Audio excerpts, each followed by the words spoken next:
আসসালামু আলাইকুম রহমতুল্লাহি ওবরকাতু।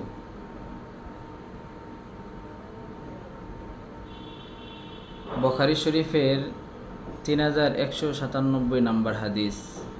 নবীজির সাহাবী হযরত আবু বকর রাদিয়াল্লাহু তাআলা আনহু বলেন, রাসূলুল্লাহ সাল্লাল্লাহু আলাইহি ওয়াসাল্লাম ইরশাদ করেছেন,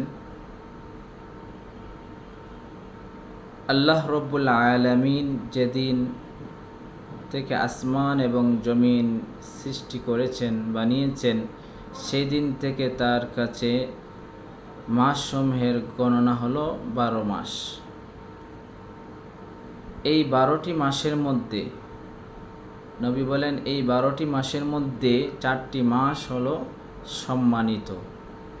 এই 4টি মাসের মধ্যে 3টি মাস হচ্ছে ধারাবাহিক। 1 নাম্বার হচ্ছে জিলকদ মাস, 2 নাম্বার হচ্ছে জিলহজ মাস, আর 3 নাম্বার হচ্ছে মুহররম মাস, তারপর হচ্ছে রজব মাস। জিলকদ, জিলহজ, মুহররম, রজব।